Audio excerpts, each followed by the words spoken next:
Então tá, gente. Olha, desculpe aí. Obrigada pela paciência de todos. Então, como eu estava falando, né, da importância dessa área, né, da parte animal, que pela sua complexidade de espécie, variedade de espécies, e ainda por cima, né, pelo todo esse contexto que nós estamos vivendo agora de pandemia, e os estudos que têm comprovado que esses problemas estão vinculados com a destruição dos ecossistemas, está vinculado com o confinamento de animais, com a zoonose, a transmissão de enfermidades dos animais para os humanos, né? Então, esse é um ponto que nesse momento, e cada vez mais, ele está em evidência. E também, ao mesmo tempo em que estudos mostram da importância dos animais num planeta que vai ter áreas produtivas reduzidas pelo aumento da população, que vai ter variação climática, e os animais têm uma capacidade de adaptação imensa, né? Então, é um contexto muito rico, né, para se discutir, e obviamente que, e ao mesmo tempo, essas críticas crescentes que a gente tem visto da pecuária, e eu vou usar alguns minutinhos da minha apresentação, que eu acho importante isso, todo mundo refletir, né, sobre a importância dos animais no planeta, no contexto, né? Uma vez eu assisti uma palestra da Vandana Shiva e ela, né, na Índia, a vaca é sagrada, né? E ela dizia como que estão acusando a vaca, um animal sagrado que nos dá tanta coisa e comparando com máquinas, né? Então era bem interessante a argumentação dela, né? Então eu convido a todos vocês a pesquisarem mais sobre esse assunto, né? Afinal de contas, qual é a pecuária que destrói o ambiente? Qual é a pecuária que maltrata os animais? Qual é a pecuária que deve ser modificada, né, e até eliminada? E qual é a pecuária que deve ser mantida, né? Então, existe uma série de pontos que estão sendo trazidos, e eu vejo muita gente bem intencionada entrando nessa argumentação de que os animais fazem mal, então que tem que reduzir. E eu acho que isso aí, infelizmente, é muito limitado, esse é um tema complexo. Então, eu convido a todos vocês, né, não, eu sempre digo, não precisa acreditar no que eu estou dizendo, é a minha percepção e a minha avaliação, mas procurem se informar, né, sobre essa questão, que é uma questão bastante rica e ampla, e nós que trabalhamos nessa área de produção de alimentos, é fundamental. Eu vejo muita gente bem intencionada aí entrando nisso, de que faz mal para o ambiente, de que faz mal para os animais, que nós não precisamos comer, podemos abrir mão de, nossas crianças podem abrir mão de proteínas de origem animal, alimentos de origem animal. Então, é uma questão bastante rica e complexa. Eu acho que a gente tem que dar uma boa atenção sobre isso, né? Vou começar aqui, tem uma série de perguntas, né, afinal de contas, qual é a importância da pecuária no mundo? Será que nós, né, qual é o impacto da pecuária no ambiente, afinal? Qual é o tipo de criação que causa problemas? Devemos parar de comer carne e leite para salvar o planeta? Isso vem sendo dito reiteradamente. Essa campanha está há tanto tempo e tão bem organizada, com tantos vídeos, com tantos estudos, que eu sinceramente, eu acho que tem interesses por trás de se tornar um mundo todo altamente dependente de sementes e do kit insumos, né? Porque têm uma capacidade de adaptação enorme, né? Aves, pequenos roedores, pequenos animais que podem ir em diversos ecossistemas, em diversas questões de temperatura, desde as zonas altas andinas, lá a 5.000 metros de altura, seco e árido, até as zonas mais áridas, as zonas, né, tropicais. Então, os animais, eles são parceiros e garantem a sobrevivência, a alimentação de milhões de pessoas, principalmente as mais carentes no mundo, né? E essa proposta que está vindo de alimentos artificiais, ou do chamado carne e leite de soja, que são extratos com soja 90% convencional, então é um extrato com molho de glifosato, e por aí vai, né? E muitas pessoas achando, né, que estão fazendo, que é bom para a saúde, é bom para o planeta, é bom para os animais, né, que todas as criações dos animais são cruéis. Será que são? Eu acho, sinceramente, eu também acho que muitas criações confinadas, elas são inaceitáveis, a maneira como tratam os animais, mas não são todos que são assim, né? Então, a grande questão que eu deixo para vocês refletirem e pesquisar é esse: qual é a pecuária que atinge o ambiente, qual é a pecuária que maltrata os animais, qual é a pecuária que produz alimentos que são nocivos, não são benéficos ao consumidor, né? Opa, acabou pulando ali. E outra questão é qual é o futuro da pecuária, né? Então, que ponto a humanidade vai seguir nessa simbiose? Tem trabalhos que mostram 10, 12 mil anos antes de Cristo, os humanos já tinham uma simbiose com os animais, né? Com benefício mútuo. Os humanos, né, cuidavam dos animais e abrigavam, e os animais em troca davam, né? O animal não só dá alimento, ele dá fertilizantes, ele dá força de trabalho, transporte, couro, lã, né? E tudo isso com uma capacidade incrível de alimento impróprio para o humano, né? Com folhas e pastos, só com sol e água e produzindo uma gama enorme. Então, eu convido vocês a lerem mais sobre esse assunto, discutirem mais esse assunto, porque eu tenho visto muita gente perigosamente entrando nessa argumentação sem fazer essa diferenciação de, afinal de contas, qual é a pecuária que causa problema. Mas vamos então entrando agora, né, do nosso ponto principal, que é a questão de produção de leite no sistema orgânico, né? Então, eu gostei que a professora anterior falou, né, tanto na questão das frutas, que era um processo lento, né? E a mesma coisa para a parte animal, acredito que mais ainda, né? É todo um processo que a pessoa tem que entender, né, da recuperação do solo, dos vegetais, da nutrição animal, as instalações, o manejo dos animais, é o sistema todo, né? Então, a gente não produz. Quando a gente diz que tem uma carne orgânica, um leite orgânico, a gente não está dizendo que a carne e o leite são orgânicos. O que está sendo orgânico é o sistema em que ele foi produzido, né? E a grande diferença, né? Eu digo na parte vegetal também, mas eu vou botar meu foco no animal, né? Que o modelo orgânico é preventivo e o convencional é curativo, né? Então, o convencional também, na parte animal, também, obviamente, tem prevenção, tem vacinas e tal, mas ele admite que uma criação, que os animais tenham que receber regularmente vermífugo, regularmente antiparasitário, regularmente antibiótico, se aquilo fosse normal, é aceito. E no sistema orgânico, não. Isso deve ser a exceção. Então, para que a gente consiga abrir mão desses químicos que são a curto prazo, por um período, muitas vezes são até eficientes em eliminar agentes, né, seja insetos ou seja micro-organismos, né? A curto prazo eles resolvem, apagam o incêndio, mas depois aquilo continua e até vai piorando, depois vem a resistência, enfim, tudo isso que é bem conhecido, né? Então, o que a gente precisa fazer? Tem pessoas que me perguntam assim, eu quero começar a criar animais no sistema orgânico, mas eu quero produzir leite orgânico, carne, mas como é o que eu posso usar para controlar o carrapato? Ou para controlar a mastite, né? E aí eu já disse, olha, a questão é mais ampla do que isso. Não é só uma substituição de insumos, é todo um contexto. Então, vamos ver por que isso, né? Então, produção orgânica, o combate dos vetores, não é sim substituição de insumos. Não é só eu vou trocar o carrapaticida por uma planta medicinal ou vermífugo e pronto. Não é. Então, a intenção é se fazer a prevenção, né? E essa prevenção é feita em vários âmbitos, na fortalecimento das defesas do animal, na descontaminação do ambiente, na maneira, num trato adequado dos animais. Então, é um conjunto de medidas que são feitas. Eu vou tentar mostrar para vocês quais seriam essas medidas, né? Então, a gente tem que combinar uma série de ações estratégias, né? Outro ponto também é a questão das diferenças conforme o bioma que a pessoa está inserida, conforme a espécie animal, conforme a raça, conforme a dimensão, se é pequena, média ou grande, né? Então, tem uma série de pontos a serem considerados.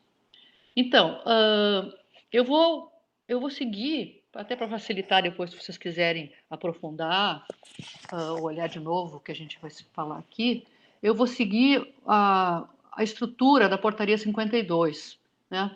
Que ela então aborda da parte inicial, documentação, conversão, aquisição dos animais, depois o bem-estar e ambiente da criação, depois nutrição, sanidade e manejo e terapêuticas primitivas. Lógico que a gente não tem tempo de olhar tudo aqui com o detalhamento e a profundidade que seria importante, mas isso aqui, né, a proposta é que vocês tenham uma ideia geral e depois possam ir ler com calma a portaria ou procurar mais informações, né? Período de conversão, a Virgínia falou hoje um pouquinho, né? Então, houve uma mudança da legislação anterior, da IN 46, para essa, em que, antigamente, né, até a 46, a conversão primeiro tinha que ser a parte vegetal, no mínimo 12 meses, né? E depois entravam os animais. Agora, pela 52, já pode ser concomitante, pode ser ao mesmo tempo. Então, para gado de leite, que é o objeto dessa nossa apresentação aqui, bovinos e bubalinos, ovinos e caprinos leiteiros, é 6 meses. Então, em 6 meses, né, se iniciando o processo, já se pode concluir o período de conversão. Outro ponto, né, que continua, que é importantíssimo, é que os animais têm que ter no mínimo 6 horas do período diurno, com possibilidade de eles irem ao exterior. Por que possibilidade? Porque muitas vezes pode estar uma chuvarada enorme, pode estar um vento, pode estar um frio, pode estar muito calor, e os animais não querem sair, né? Mas eles têm que ter essa possibilidade. Tá? Bom, em se tratando, né, eu procurei, né, procurar exemplos aqui relacionados com a produção leiteira. A legislação também ela não permite que os animais sejam nem isolados e nem amarrados com corda, que é uma prática bem comum, você sabe, né, nas bezerras, nas terneiras que nós chamamos aqui dos plantéis leiteiros. Opa! E eu trouxe esse trabalho que eu acho maravilhoso, que já é de 2007, é uma tese de doutorado da Lívia Magalhães, em que ela acompanhou uma propriedade durante 12 meses, uma propriedade que tinha 300 vacas, uma média de 20 nascimentos por mês, e ela propôs, elas fizeram experimento durante, primeiro colocar eles mamando em baldes com chupeta, né? Durante, recebiam leite 2 vezes por dia, então, durante 1 minuto, enquanto eles mamavam, eles eram escovados, né, recebiam essa escovação, e eles ficavam em grupo, não ficavam mais isolados.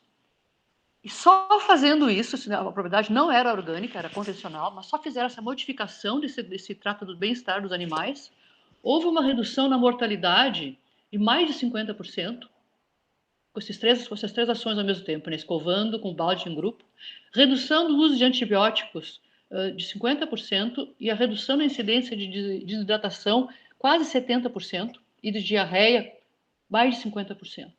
Então, simplesmente mostrando a importância do bem-estar, porque os animais, né, são, como eu sempre digo, os animais são como nossos filhos. Né? Qual é a criança que se sentir feliz ficando sozinha? Criança, né, um mamífero sozinho, ou muitos outros também, até aves também, sozinho se sente inseguro, se sente aflito, e isso abala o sistema emocional e abala o sistema imunológico, né? Então, esse trabalho aqui comprova a importância do bem-estar dos animais. Eu sempre digo, os animais são como nossas crianças, se estão bem alimentados, estão bem tratados, estão seguros, são bem abrigados, se sentem amados, não adoecem, né? Então, por isso, uma das premissas da produção animal orgânica é assim: se tem um rebanho ou um grupo de animais em que eles estão constantemente tendo algum problema, é que alguma coisa no sistema está errado e tem que ser corrigido. Tá? Não se aceita que tem algum problema que está sempre surgindo, tá bem? Então só para citar o artigo da lei, né? Isso que nós estamos falando, né? Então a lei diz que todos os animais devem ser criados em regime livre, não podem ser amarrados, retidos em cordas ou galpões, e os animais têm que estar, que os animais têm que estar em conjunto, tá bem? Esse é o artigo 38. Então os animais em conjunto, se sentindo já bem mais melhores, né? No caso dos animais ficar abrigados em instalações, às vezes por período de chuva, de frio, ou às vezes porque o produtor quer coletar o esterco, né, para adubo, para composto, né, eles têm que ficar no mínimo 6 horas durante o período diurno, ter possibilidade de ir ao exterior. Tá? Isso significa que por 18 horas eles podem ficar dentro do galpão, que óbvio que tem uma densidade também estabelecida por lei, conforme a espécie animal. Tá bem?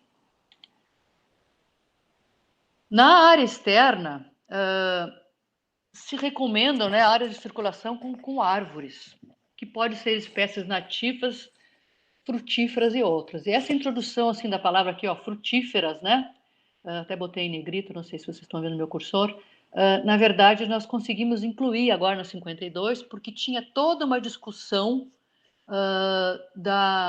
dos técnicos da defesa pela questão da gripe aviária, que eles não queriam que os sistemas orgânicos dos animais fossem para embaixo de pomar, por exemplo, né? A gente sabe que tem uma grande benefício mútuo aí dos animais, eles podem substituir a capina ou a poda, fertilizam, comem os frutos que caem, isso nas mais várias espécies, desde aves, pequenos ruminantes e grandes ruminantes, né? Então, e muitos pomares aqui tinha produção de citricultura orgânica aqui, que é bem forte, e eles estavam querendo botar embaixo aves ou até pequenos ruminantes e não estava tendo uma certa resistência. Então, esse foi um avanço que a gente conseguiu colocar essa palavra aí, que de certa forma, então, autoriza isso, né? Então, as árvores têm que ser estabelecidas, tem um prazo de 5 anos, e recomenda o pastejo rotacionado. Aqui, infelizmente, eu acho que aqui a legislação ela piorou, porque a 46 ela determinava que tinha que ter o pastejo rotacionado, e a 52 ela recomenda, né? Então, recomenda, você sabe que não é obrigatório. E eu acho que a rotação é fundamental, não só para manutenção das pastagens, mas também para se cortar o ciclo dos parasitos. Depois nós vamos ver mais adiante esse ponto. Mas, obviamente, que recomendação quer dizer que um bom produtor ele vai fazer porque ele sabe que é um benefício para a pastagem deles e para a descontaminação, para baixar a carga de parasitoses, né? Então, nessa área, né, de rotação, de sistema, tem várias propostas, né? Tem o sistema rotacionário Voisin, acho que é o pioneiro nessa área, depois tem o manejo holístico, mais recente, e o sistema silvopastoril, né, também. Então, tem várias propostas conforme as espécies de animais, conforme o bioma, conforme o número de animais, conforme a mão de obra. Então, essa é uma das características, né, do sistema orgânico, que ele não tem uma fórmula pronta, né? Então, cada um tem que olhar a sua propriedade, o seu bioma, o seu local, a sua dimensão, a mão de obra disponível, o mercado, onde vai colocar seus produtos, né, para fazer o seu planejamento. E depois conhecer qual é as metodologias que vai usar de maneira de pastagens, qual é que o melhor, eu sempre digo, vai visitar produtores orgânicos da sua região para conhecer, para discutir, para saber quais são as dificuldades, quais são os pontos fortes, quais são os pontos fracos. Bem?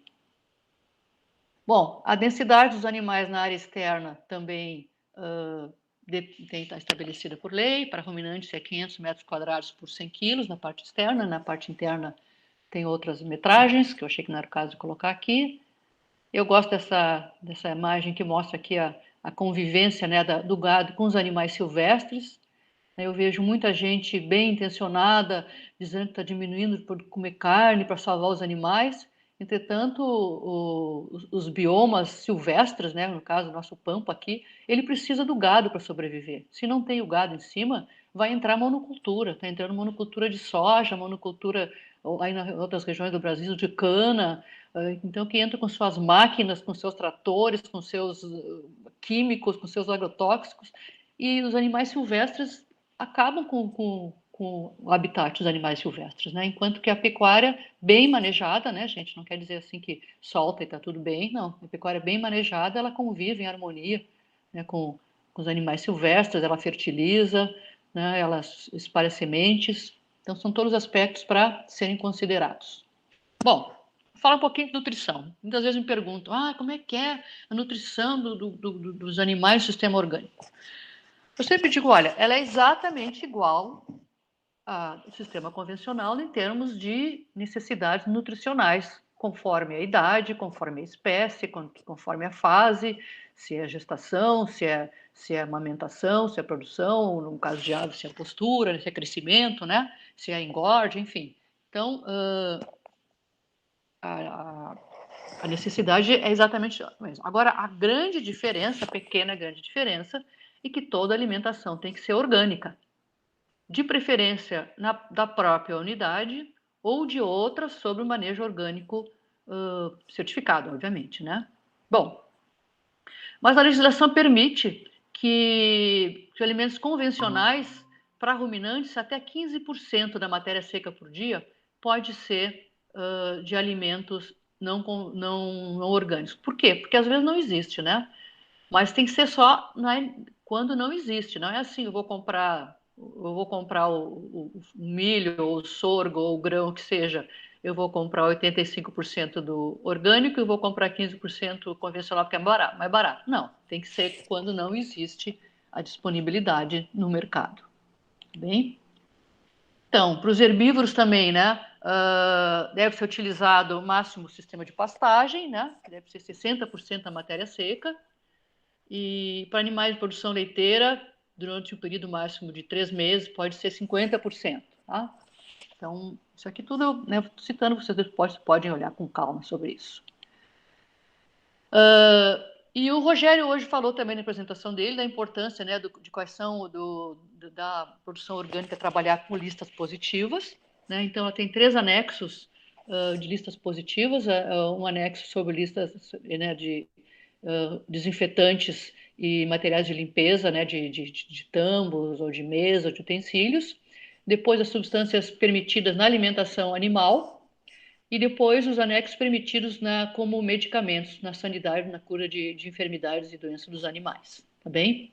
Então, no caso da produção de alimentos, né, vocês têm que olhar quais são os produtos permitidos no anexo 3, né, que ele, e obviamente que todos são proibidos os que apresentem moléculas de geneticamente modificados, ou ARN recombinante, mutação genética no produto final. Tá? Bom, um grande avanço que teve nessa 52 foi que conseguiu, no artigo 37, exigir que os mamíferos jovens têm que ficar no mínimo 7 dias na presença da mãe ou fêmea substituta. Por que o fêmea substituta? Porque às vezes a mãe pode ter morrido de parto, por exemplo, pode ter morrido de algum outro problema, e aí como é que vai fazer? Então a lei faculta, né? Mas tem que ficar durante no mínimo 7 dias nessa presença com uma fêmea, preferência da sua espécie, né? Com ele. Parei, eu tinha outro detalhe aqui. Isso aqui não invalida que continua sendo exigido que no mínimo 90 dias de vida ele tem que seguir recebendo leitamento, né? Isso aqui é só na presença da fêmea adulta, durante 7 dias, e depois tem que continuar sendo aleitado por, no mínimo, 90 dias, no caso de bovinos.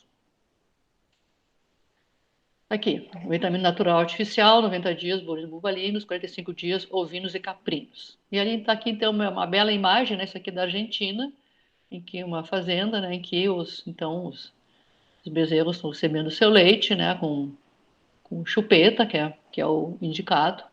Então, como se fazer isso em grande quantidade? Bom, o Brasil tem um enorme potencial de produção de animal a pasto, e aqui eu faço uma homenagem ao professor Haroldo Ospina Patino, um zootecnista que faleceu no ano passado, infelizmente. Ele era um grande amigo nosso, um conhecimento enorme nessa parte de alimentação, principalmente de bovinos a pasto, né? E ele era, então, um entusiasta e um defensor de que o Brasil tinha todas as condições de produzir animais, né, herbívoros a pasto, aproveitando o seu potencial. E ele comentava, né, a importância da gente refletir sobre a lógica da lucratividade ou da produtividade, né? Existe um fascínio muito grande em nós humanos, né, em produzir em pequena área bastante, seja que for, pasto, frutas, hortaliças, carne, leite, né? Então, um fascínio. Mas muitas vezes isso aí está custando caro, literalmente, no sentido literal da palavra, caro na questão de insumos caros que são necessários, no impacto ambiental, no impacto na saúde dos animais, no impacto na qualidade do alimento produzido, né? Então, afinal de contas, será que nós vamos ficar cegos nessa querendo produzir e depois pagando um preço alto? Né? Eu gosto de contar um episódio, uma vez numa Expo Intra, aqui, que é a maior exposição que tem aqui, eu vi assim, um burburinho assim, de televisão, tudo ao redor de uma vaca e tal, E aí eu fui lá olhar, era uma pobre vaca lá que estava absolutamente ofegante, mal conseguia caminhar, que ela produzia 70 litros por dia, todo mundo achando aquilo maravilhoso. Eu fiquei pensando, eu quero saber quantas lactações essa vaca vai conseguir dar. Qual é o custo desse litro de leite? Quantidade de insumos que estão colocando nessa vaca? Qual é a qualidade desse leite? Né? Eu fiquei quieta ali, porque estava todo mundo achando maravilhoso. Eu fiquei pensando com meus botões, como se diz. Né? Então, eu convido vocês a refletirem sobre isso.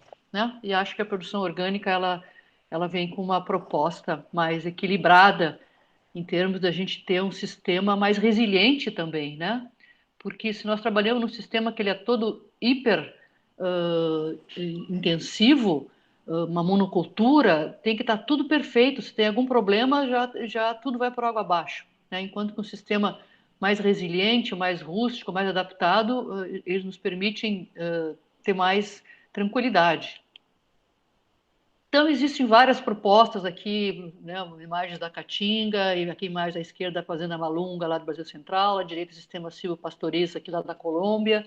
Então, existem várias possibilidades que cada um de vocês, né, vai pensar qual é a melhor solução para o seu bioma, para as suas condições, né, para a sua, afinal de contas, do que ele dispõe de materiais, de solo, de pessoas, de conhecimento, tá bem?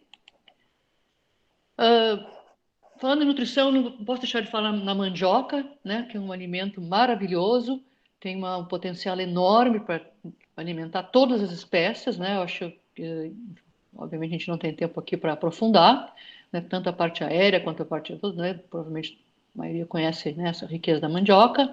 Depois, na parte semiárida, a palma forrageira também está entrando bastante, né, com grande potencial para ruminantes grandes e pequenos.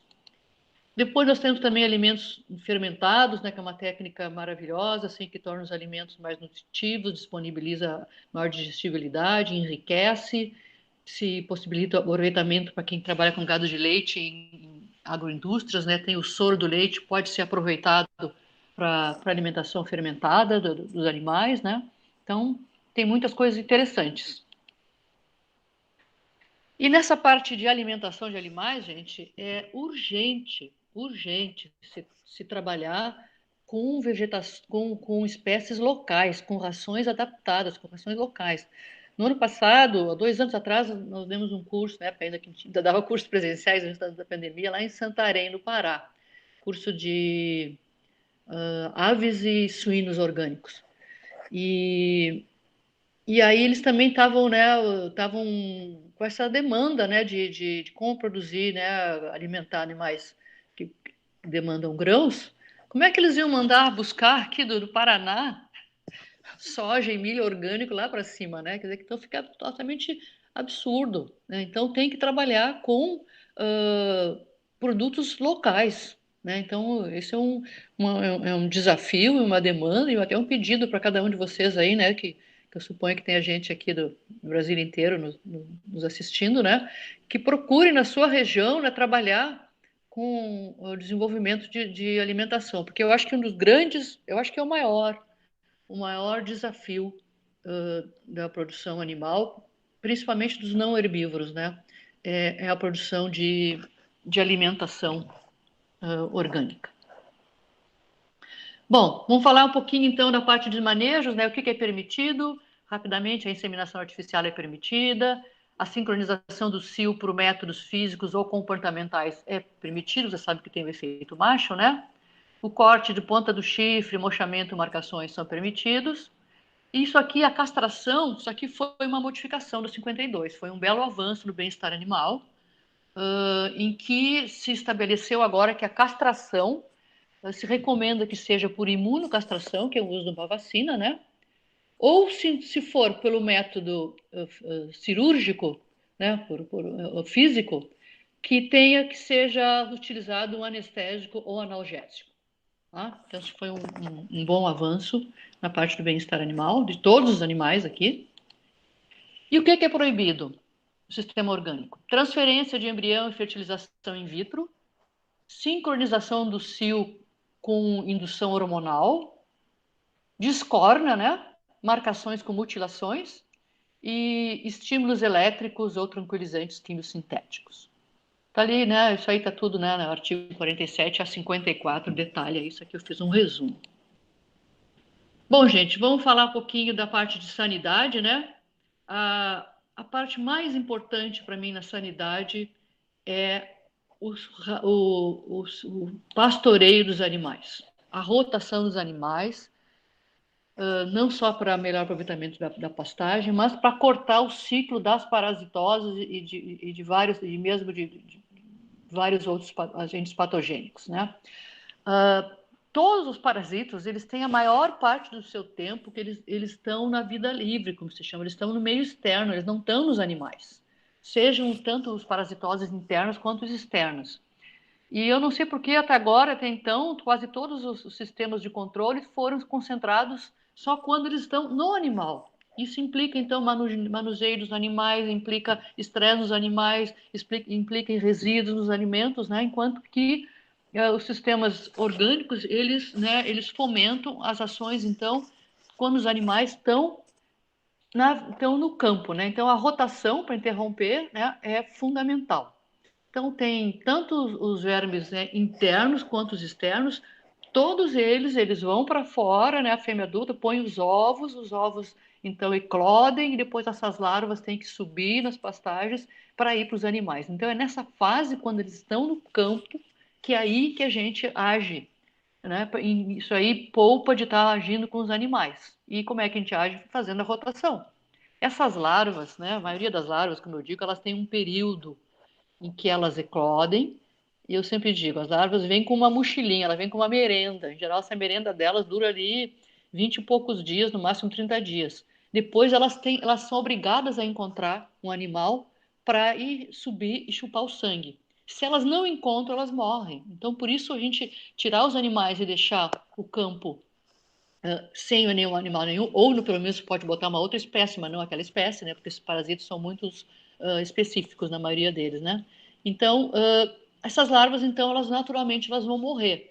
Tem outras possibilidades, pode-se entrar com galinheiro móvel, com aves, os argentinos estão fazendo isso. Primeiro, depois que sai o gado, que começa, dali 2, 3 dias, começa a eclodir as larvas, eles entram com galinheiro móvel. Então, tem uma série de possibilidades muito interessantes de serem manejadas. Mas é importante que vocês saibam a importância dos animais não ficarem o tempo inteiro no mesmo local. Se eu vou na propriedade orgânica, ou se eu falo com alguém, como é que tu faz? Às vezes eu vou na feira orgânica estão ali vendendo ovos orgânicos. Eu pergunto, como é que vocês fazem? As aves fazem rotação? Não, não fazemos. Eu já torço o nariz. Eu já sei que ele tem problema de parasitose, eu já sei que provavelmente ele vai ter que usar algum produto químico que seja permitido pela lei de vez em quando, mas ele poderia estar muito melhor se ele fizesse uma rotação e um bom manejo. Tá bem? Eu estou correndo um pouco porque o tempo é curto e muitos assuntos, né? Então, conjunto de medidas para diminuir os parasitos, né? Rotar os animais, alternar as espécies, atrair inimigos naturais. No sistema orgânico, naturalmente, a população de aves e outros pequenos, e até de insetos que comem larvas e ovos de parasitas aumenta, né? Também tem pastagens repelentes e agentes biológicos, fungos, que estão entrando com bastante força. Tá? E eu boto essa bela imagem aqui mostrando a simbiose, a linda simbiose que tem do gado com a ave ali que está comendo provavelmente o carrapato na orelha do bovino. Outro ponto, gente, muito importante e que eu tenho acompanhado muito com muita preocupação é a urgência, a importância de se fazer a compostagem de esterco. Eu vejo muita propriedade de base agroecológica usando o esterco, usando a cama dos animais, sem compostar. Aí ele está distribuindo por toda a propriedade dele ovos de parasitos, pode estar subindo salmonela, pode estar subindo Escherichia coli, sabe? Porque no esterco tem nutrientes maravilhosos que nós procuramos, né? Mas também pode ter resto de placenta, pode ter resto de sêmen, pode ter sangue, pode ter pus, pode ter parasitos, pode ter salmonelas. Então, e é um perigo não só para os animais, como as pessoas, que muitas vezes eu vejo criança de pé no chão. Então, é um ponto assim bem preocupante. Então, essa imagem à direita ali era uma oficina que nós fizemos aqui perto de Porto Alegre, e embaixo à esquerda na Cepra, ali em Curitiba, e ali então, eles fazem, né, a compostagem em minhocas dentro do galpão, a direita é fora, então cada um, como eu digo, cada um se adapta, né, mas é importante que seja feita essa compostagem, e não o uso, né, E quando vem, então, o pessoal que ainda compra, pega cama de aviário convencional, né? Eu acho, então, aí vem cheio de antibiótico e com resistência, aí é pior ainda, né? Mas, enfim. Então, fica esse aspecto, né? Bom, ainda sobre a sanidade. No caso do animal estar em sofrimento, o risco de morte, e se colocou tratamento com planta medicinal, se deu homeopatia, mas não resolveu, a lei, então, o regulamento autoriza que seja usado um químico convencional, um antibiótico, um anti-inflamatório, um vermífugo. O período de carência tem que ser o dobro do estipulado na bula, no mínimo 96 horas. Pode fazer isso no máximo 2 vezes por ano, no mesmo animal. O animal tem que ser alojado separado dos outros, aquele esterco dele não pode ir mais para. Aquele esterco tem que ser compostado antes de ser utilizado como orgânico, né? E durante esse período, né, se é uma, digamos, ave de postura ou gado de leite, que o animal continua produzindo ovos ou leite, naquele período, então, esse alimento não pode ser vendido como orgânico, né? Dependendo do período de carência, nem como convencional. Tá? Então, em caso de necessidade, tem que ser comunicado ao organismo que estiver fazendo a certificação, né? Comunicar, registrar, isolar o animal dos seus dejetos, suspender a venda dos produtos como orgânico, máximo 2 vezes por ano, e a carência é o dobro. Tá? Bom, as terapêuticas permitidas, gente, então tem a homeopatia, né, que eu tenho visto sendo aplicada com muito sucesso em muitas pequenas, médias e grandes propriedades, em aves, em bovinos, em búfalos, né, com bom, excelente resultado. Ela pode ser colocada no sal, pode ser colocada na água, né? Tem possibilidade de comprar o produto pronto de empresa, tem possibilidade de mandar manipular, que é mais barato, mas requer um pouco mais de conhecimento. Aqui a oficina que nós estamos vendo com o professor Vicente Dias, aí à direita, que ele é um homeopata, mora na Bahia, excelente. Vocês da Bahia procurem, se quiser orientação para o Vicente Dias, ele é excelente, ele deu aula para nós aqui em várias oficinas, né? Então, explicando, mostrando como que eu ponho o período homeopático no sal, produto homeopático. E isso aqui também são imagens que o Vicente nos mandou aí da Bahia, Itambé, acho que é o nome da região, em que eles faziam associação, né?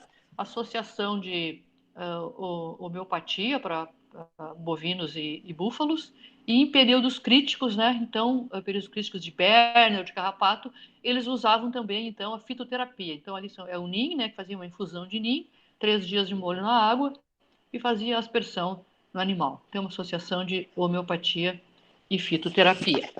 Mas é lógico, né, gente, aquilo que é dito, tem que ser feito todas aquelas medidas e não manter os animais em más condições ou no mesmo lugar sempre e achar que vai conseguir resolver. Bom, plantas medicinais, então, tem uma riqueza enorme, tem vários trabalhos mostrando a atividade antimicrobiana, a gente não tem tempo aqui, mas enfim, só que não queria deixar de citar, né? Desinfetantes de feridas, para ubre, para pessoas, para animais, né? Tem plantas, uma riqueza enorme, carqueja, alho poró, marcela, erva mate, sálvia, né? Tem muitos trabalhos nesse sentido. Tem outro trabalho interessantíssimo de controle de mosca com extratos vegetais no solo, né? Então, sabe que, como eu falei, que as larvas estão no solo, então, ao redor de galpões e áreas de compostagem, pode fazer uma infusão, um chá, né? Pode ser o nim, tabaco, né? O fumo, ou o cravo da Índia, ou o alho, e regar aquele solo ao redor vai matar as larvas. Aqui umas oficinas, né, então, que a gente fazia nos bons tempos antes da pandemia, né, de manipulação de preparo de plantas medicinais, preparação de pomadas, pode ser feito com extrato de plantas e depois pode ser com vaselina, ou pode ser com banha de porco, então, para umbigo de terneiro, para feridas. Facílimo de fazer. Cada boa propriedade orgânica tem que ter a sua farmácia viva, sua farmácia natural, né? Aqui a produção dos alunos, né, depois de uma oficina. Bom, então encerrando, já acho que meu tempo já deve estar estourado, né, Tiago? Como é que está meu tempo aí? Eu convido vocês, então, se quiserem. Finalzinho, né? Então tá. Eu convido vocês, então, para, se quiserem mais informações, né, então, no nosso portal, ali nós temos, então, a parte de legislação e várias outras informações. Temos blogs, também blogs temáticos. Eu convido a todos também a mandarem seus relatos de casos, boas experiências, né? A nossa ideia com esse portal é que seja um local para reunir boas informações nessa área animal, que é tão carente, a área vegetal tão mais desenvolvida, né? Então, né, por favor, nos mandem boas informações, a gente depois manda ali as coordenadas do tamanho e tudo, e com isso a gente vai ficando com um bom local de, de material importante nessa área que tá sendo produzido, né? Temos também uma biblioteca virtual, que nós estamos também alimentando então, com informações nessa área. Temos também a nossa página, duas páginas. Tem uma página no Face, né? Que é de assuntos ligados de ecologia de maneira geral. E tem uma página específica sobre pecuária orgânica, né? Que eu também gosto de separar para não ficar incomodando as pessoas com assuntos que não nos interessam. Então, se vocês tiverem interesse, a gente está constantemente, então, publicando muito material nessas áreas, nessas páginas, tá? Bom, e só para encerrar aqui, nós casualmente começamos agora em junho, começamos né, em função da pandemia, o nosso curso que a gente fazia sempre presencial era um curso de 5 módulos.